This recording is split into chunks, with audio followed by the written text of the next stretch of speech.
Hello, അപ്പോൾ ഇതൊരു വൈകുന്നേരത്തെ വീഡിയോ ആണ്. ഞാൻ രാവിലെ അരി വെള്ളത്തിലിട്ടുണ്ടായിരുന്നു കേട്ടോ. ദോശയ്ക്ക് മാവിന് വേണ്ടിയിട്ട് അരിയും ഉഴുന്നും കൂടെ വെള്ളത്തിലിട്ടിട്ടുണ്ടായിരുന്നു രാവിലെ. അത് അരക്കാൻ നിൽക്കുകയാണ് കേട്ടോ. അപ്പോൾ സമയം ഒരു 4:30 5 മണിയൊക്കെ ആയിട്ടുണ്ടാവും. അപ്പോഴാണ് ഞാനിത് അരക്കുന്നത് കേട്ടോ. പരച്ചാലല്ലേ ഒക്കെ സെറ്റ് ആവുള്ളൂ. അങ്ങനെ അപ്പോൾ ഞാനത് അരച്ചുകൊണ്ട് നിൽക്കുകയാണേ. മോളെ എണീറ്റ് അവൾക്ക് പഴമൊക്കെ കൊടുത്തു കഴിഞ്ഞതിന് ശേഷമാണ് കേട്ടോ ഞാൻ ഇത് അരക്കാൻ നിന്നിട്ടുണ്ടായിരുന്നത്. ഞാൻ എപ്പം മാവ് അരച്ചാലുണ്ടല്ലോ, എങ്ങനെ നോക്കിയാലോടോ എൻ്റെ മാവ് പൊന്തില്ല കേട്ടോ. ഞാൻ പല രീതിയിൽ ഞാൻ ട്രൈ ചെയ്തിട്ടുണ്ട്. യൂട്യൂബിൽ ഓരോ വീഡിയോസും പല രീതിയിൽ ഞാൻ ട്രൈ ചെയ്തിട്ടുണ്ട് കേട്ടോ. എന്താണെന്നറിയില്ല, ഞാൻ എങ്ങനെ മാവ് കൂട്ടിയാലും അത് തീരെ പിറ്റേ ദിവസം ആകുമ്പോഴത്തേക്കും പൊന്താറില്ല കേട്ടോ. എല്ലാ പ്രതീക്ഷയൊക്കെ ആയിട്ട് ഓരോ പ്രാവശ്യം മാവ് അരക്കുമ്പോൾ ഭയങ്കര പ്രതീക്ഷയിലാണ് കേട്ടോ ഞാൻ ചെയ്യുക. പക്ഷെ നേരെ വെളുത്ത് നോക്കുമ്പോൾ ഭയങ്കര ഇതായിരിക്കും. അന്നത്തെ ദിവസം അത് ഉണ്ടാക്കാനുള്ള മൂടേ പോയി കിട്ടും എന്ന് പറഞ്ഞ പോലെയാണ് കേട്ടോ.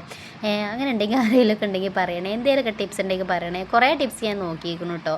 പക്ഷേ കുറേ എല്ലാത്തിലും കുറച്ചൊക്കെ പൊന്തും, തീരെ പൊന്തില്ല എന്നല്ല, പക്ഷെ കുറച്ചേ പൊന്തുള്ളൂ കേട്ടോ. പുളിച്ചിട്ടൊക്കെ ഉണ്ടാവും. എന്നാൽ അതുകൊണ്ട് ദോശ ഉണ്ടാക്കിയാലോ ഇഡ്ഡലി ആണെങ്കിൽ എന്തുണ്ടാക്കിയാലും ഒരു കുഴപ്പമുണ്ടാവാറില്ല കേട്ടോ. സോഫ്റ്റ് ഉണ്ടാവാറുണ്ട്, പൊള്ളക്കാറുണ്ട്, ഒക്കെ ഉണ്ടാവാറുണ്ട്, കഴിക്കാനും ഉണ്ടാവാറുണ്ട്. പക്ഷെ മാവ് പൊന്താറില്ല കേട്ടോ.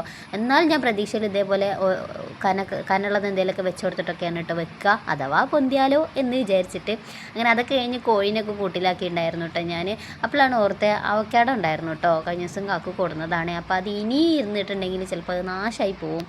അങ്ങനെ വിചാരിച്ച് ഞാനത് ജ്യൂസ് അടിച്ചേക്കാമെന്ന് വിചാരിച്ചിട്ടോ. പാലും ഉണ്ട്. അപ്പോൾ ഞാൻ പാലൊഴിച്ചിട്ട് ജ്യൂസ് അടിച്ച് വെച്ച് കഴിഞ്ഞാൽ വൈകുന്നേരം വന്ന കാക്കു കുടിച്ചോളും. ബാക്കി പിന്നെ ഞാനും കുടിച്ച് കഴിഞ്ഞാൽ അതവിടെ കഴിയുമല്ലോ. അല്ലെങ്കിൽ പിന്നെ അത് അവിടെ അങ്ങനെ ഇരിക്കും കേട്ടോ. മോളെടുത്ത് നിന്നിട്ട് അതിനൊക്കെ വേണ്ടിയിട്ട് ഇങ്ങനെ ഭയങ്കര വാശി പിടിക്കുന്നുണ്ട് കേട്ടോ. ഞാൻ എന്തെടുത്താലും അവൾക്ക് വേണം കേട്ടോ. നമ്മൾ എന്തെങ്കിലും അടുക്കളയിൽ എന്തെങ്കിലും ചെയ്യുകയാണെങ്കിൽ അതൊക്കെ എടുത്തു കഴിഞ്ഞാൽ അപ്പോൾ അവൾക്കത് വേണം. അപ്പോൾ എന്തെങ്കിലുമൊക്കെ കൈ കൊടുത്തിട്ട് അങ്ങനെ പതുക്കെ അവിടെ എവിടെയെങ്കിലുമൊക്കെ ഇരുത്തും. ചിലപ്പോൾ അതൊക്കെ വർക്കാവും, ചിലപ്പോൾ അതൊന്നും വർക്കാവില്ല, ഭയങ്കര കരച്ചിലാവും. അങ്ങനെ പിന്നെ ഞാൻ വീഡിയോസ് ഒന്നും എടുത്തിട്ടുണ്ടായിരുന്നില്ല കേട്ടോ. പിന്നെ ഞാൻ രാത്രി മഗ്‌രിബ് കഴിഞ്ഞതിന് ശേഷം ഞാൻ ഡ്രസ്സ് ഉണ്ടായിരുന്നു കുറച്ച് മടക്കാൻ.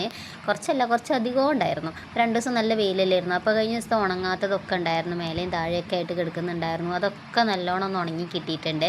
അപ്പോൾ കുറച്ച് അധികം ഉണ്ടായിരുന്നു മടക്കാൻ കേട്ടോ. മോളുടെ തന്നെ ഉണ്ട് കുറച്ചിട്ടോ. ഞാൻ ഒരെണ്ണം മടക്കി വെക്കുമ്പോൾ അവൾ വേറെ ഒരെണ്ണം താഴത്തേക്ക് ഇട്ടിട്ട് എനിക്ക് ഇരട്ടിപ്പണി തരുന്നുണ്ട്. മടക്കി വെച്ചേന്ന് ഇടയിൽ കൂടെ വന്ന് വലിച്ചെടുത്ത് കൊണ്ടുപോകണമെന്നൊക്കെ ഉണ്ട്.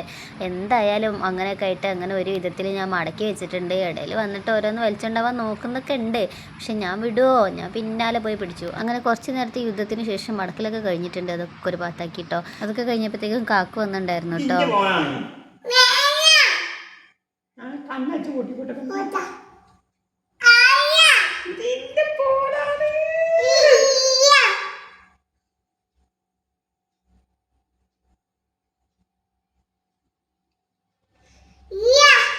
അപ്പോൾ ഇതൊക്കെയാണ് അവസ്ഥ. ഇന്നത്തെ വീഡിയോ ഇത്രേ ഉള്ളൂ. Okay, by.